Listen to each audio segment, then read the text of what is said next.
Inductive method है, कैसे apply करते हैं मैथ्स की प्रॉब्लम को सॉल्व करने के लिए। पहले डेफिनेशन को समझ लेना चाहिए। डेफिनेशन वेरी इजी है। इंडक्टिव की आई याद रखनी है। आई क्या है? वॉवल है, तो स्वर है। तो सबसे पहले स्वर से ही शुरू करना है, क्योंकि दो ही बातें आती हैं, एग्जाम्पल से जनरलाइजेशन पे, जनरलाइजेशन से एग्जाम्पल। जब ई से यहाँ इंडक्टिव लिखा, इंडक्टिव, है ना, ये वॉवल था, एग्जाम्पल पहले आई है। इट मीन्स इंडक्टिव मेथड में सबसे पहले बच्चे के सामने a number of example, sufficient number of examples रखनी है। तो बच्चा उसको ऑब्जर्व करेगा, उसके फैक्टर्स को एनालाइज करेगा। एनालाइज करने के बाद एक कंक्लूजन बना लेगा, जिसको जनरलाइजेशन कहते हैं। इसके बाद पॉइंट बनाया जा सकता है कि अप्लाई करना है। जब आप ये पॉइंट्स लिखोगे तो यही कोई प्रॉब्लम आप मैथ्स की लेते हो तो यही 4 स्टेप या 3 स्टेप, जहाँ ये एग्जाम्पल से जनरलाइजेशन इसकी तरफ आप मूव करोगे। तो ये डेफिनेशन है जो लिखी हुई है। दूसरा है इसके की स्टेप्स क्या हैं। मैंने अभी जो बताया ये की स्टेप्स ही हैं कि स्टार्ट्स विद स्पेसिफिक एग्जाम्पल, जो कंक्रीट हो, बच्चा ऑब्जर्व कर सकता हो, बच्चा उसको ऑब्जर्व करता है, ठीक है, उसकी डिटेल को एनालाइज करता है, रिकॉग्नाइज करता है, विशेष करके रिलेशनशिप्स फाइंड आउट करता है, और जनरलाइजेशन के एक कंक्लूजन बना लेता है। फाइनल रिलेशनशिप फाइंड जब हो जाता है तो रूल और एप्लीकेशन। एक जो मैंने एग्जांपल दी उसमें रूल नहीं थे, आप देख सकते हो। डिफ़िकल्टी लेवल अगर आप टॉलरेट कर सकते हो तो 5 स्टेप लिख सकते हैं, अदरवाइज़ 3 स्टेप ज़रूर लिखिए। Application in mathematics with example, ये कहते थे कि एग्जाम्पल नहीं सर बनती, इसलिए ये एग्जाम्पल आपके सामने सिर्फ रख रहा हूँ, मैथ्स की नॉलेज यहाँ डिस्कस नहीं होगी। तो फर्स्ट है पैटर्न रिकग्निशन, ये एग्जाम्पल लेंगे। कंसेप्ट है अर्थमेटिक सीक्वेंस का। एग्जाम्पल बच्चों के सामने देनी है। सबसे पहले उनको एक्टिविटी दे रहे हैं, जहाँ वहाँ लिखा था कि एग्जाम्पल देनी है, यहाँ मीन के एग्जाम्पल दे रहे हैं, बच्चे एक्टिविटी दे रहे हैं, बच्चों को टीचर दे रहा है ना। Present the sequence number of 2, 4, 6, 8, 10, है ना, ये प्रेजेंट कर दी। अब बच्चा इनको ऑब्जर्व कर रहा है और इन के में रिलेशनशिप देख रहा है कि ये इंक्रीजिंग ऑर्डर में है। इतनी डिटेल में आप लिख नहीं सकोगे, बस आप ये प्रेजेंट करके यही लिखोगे कि उसके रिलेशनशिप जहाँ उसके पैटर्न को आइडेंटिफाई करता है। तो ये जनरलाइज कर लेता है कि इसमें पैटर्न क्या है कि 2 के बाद +2 किया जा रहा है, +2, उसके बाद फिर +2, ये पैटर्न उसने आइडेंटिफाई कर लिया। इतनी बात है, ये मेंटल एबिलिटी में भी क्वेश्चन आते हैं। सेकंड है डिस्कवरिंग प्रॉपर्टीज। कंसेप्ट क्या आपने समझाना है अब, sum of angle in a triangle. तो एक्टिविटी क्या है, ये 2-3 स्टेप रिपीट होंगे कि एक्टिविटी क्या दे रहे हो, कि आप डिफरेंट कटआउट्स ट्रायंगल के देते हो और बच्चे उनको मैयर करते हैं। मैयर करने के बाद ये देखते हैं कि सभी का सम जो ऑलवेज 180 आ रहा है, तो ये उनका रूल या कंक्लूजन बन गया, जनरलाइजेशन बन गई। नेक्स्ट है exploring geometrical shapes, properties of quadrilateral. Activity क्या है, show the various quadrilaterals, square, rectangle, parallelogram, rhombus, and ask the student to measure their sides and angle. तो उनकी ऑब्जर्वेशन करते हैं, फाइंडिंग को नोट करते हैं और जनरल कंक्लूजन पर पहुंच जाते हैं। क्या कि opposite sides are equal in length and opposite angle are equal in parallelograms.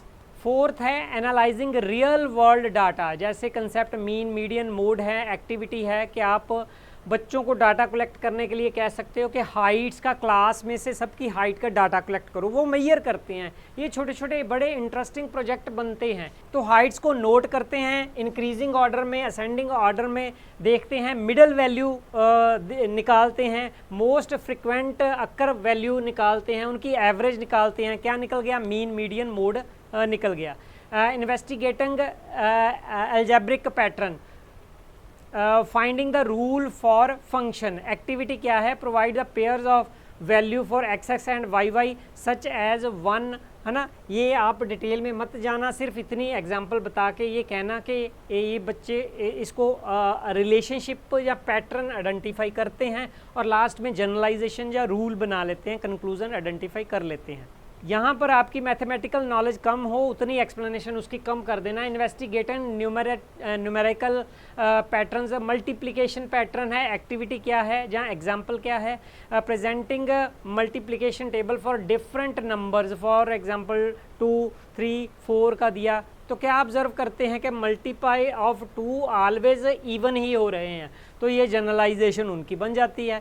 Next है 7th, exploring fractions, equivalent fractions activity provide क्या की जाती है, visual add like fractions, circle, bars divided into different parts, है ना, 1/2, 2/4, 3/6 ऐसे करके। तो स्टूडेंट कंपेयर करते हैं विजुअल साइज, तो आइडेंटिफाई क्या करते हैं, फ्रैक्शंस आर इक्वल। 1/2 का मतलब वही है जो 2/4 का है, वही मतलब है 3/6 का। तो कंक्लूजन क्या निकलता है कि different fractions can represent the same value. Next है analysing the data sets, concept क्या टीच करें, रेंज एंड वेरिएबिलिटी। तो एक्टिविटी में क्या दे रहे हैं कि आप डिफरेंट सेट्स स्कोर्स दे रहे हैं उनको, 55, 65, 75, है ना, तो उनको कहेंगे ऑब्जर्व क्या करना है, मैक्सिमम में से जो हाईएस्ट है उसमें से लोएस्ट का डिफरेंस देखिए तो कितना स्प्रेड हुआ है। कंक्लूजन क्या है कि कितनी स्प्रेड है स्कोर की, वो आइडेंटिफाई हो जाएगी। Discovering probability, basic probability activity क्या है कि एक कॉइन और आस्क का उनको फ्लिप करने के लिए कहा जाएगा मल्टीपल टाइम्स, तो उसकी जो हेड्स कितनी बार आता है, टेल्स कितनी बार आता है, उसको रिकॉर्ड करते हैं। तो वो क्या कंक्लूजन पर पहुंचेंगे कि लगभग अगर 100 बार उन्होंने फेंका है, लगभग 50 के करीब ही दोनों का आ रहा है, लगभग इक्वल आ रहा है ना। आइडेंटिफाइंग ज्योमेट्रिक ट्रांसफॉर्मेशंस, कंसेप्ट है symmetry, provide the shapes, square, triangle, circle, ask to fold the, आप उसको एग्जैक्ट ऐसे फोल्ड करने को कहोगे ना, तो वो एग्जैक्ट सिमेट्री जितना इधर हिस्सा होगा मिरर इमेज इधर बन जाएगी, मिरर इमेज बनती है। तो ये वो नोट करेंगे कि मिरर इमेज बन रही है और शेप जो है इक्वली और परफेक्टली डिवाइडेड है। तो वो क्या जनरलाइज करेंगे कि certain shapes have specific lines of symmetry, for example square has 4। Next है learning algebraic concept, distributive property activities क्या है कि students simply multiplication problem provide की जाती है। 1-2 एग्जांपल आप दे दीजिए, जब टीच करना है तो ज़्यादा एग्जांपल देनी है, यहाँ आपके एग्ज़ाम में आप कम एग्जांपल दे सकते हैं। तो स्टूडेंट कैलकुलेट करते हैं expressions and see the get the same result. तो ये कंक्लूजन निकालते हैं, इतना बड़ा कंक्लूजन आप नहीं लिख सकते, हाँ रूल लिख सकते हो।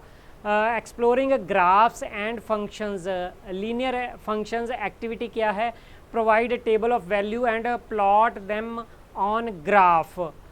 तो आप पीछे के बीच वाले हिस्से को स्किप करके सीधा ये कह सकते हैं कि ऑब्जर्वेशन करने के बाद स्टूडेंट्स रिकॉग्नाइज करते हैं relationship between X X and Y Y linear, तो ग्राफ भी ड्रा कर सकते हैं आप। Investigating measurement concept, area and parameter, तो सिर्फ एक्टिविटी अब बताइए, पॉइंट ज़्यादा हो जाएंगे। Give the student different rectangle and have them measure the side, then calculate the area of parameter.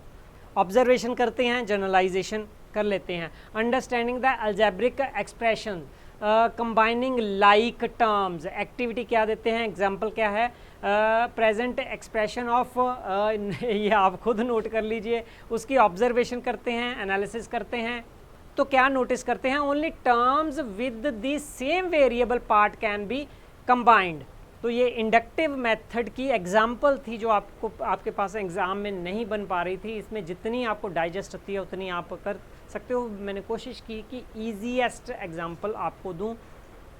Next video में लिंक नीचे दिया गया होगा, सेम डिडक्टिव मेथड क्या है और उसको अप्लाई कैसे करना है, मैथ्स की एग्जाम्पल कैसे होंगी, वो थोड़ा शायद डिफ़िकल्ट लगेगा एग्जाम्पल, लेकिन मैथ वाले आप हो, मैं मैथ वाला नहीं हूँ, दैट इज़ वाई आपको शायद आसान लगे। Thank you.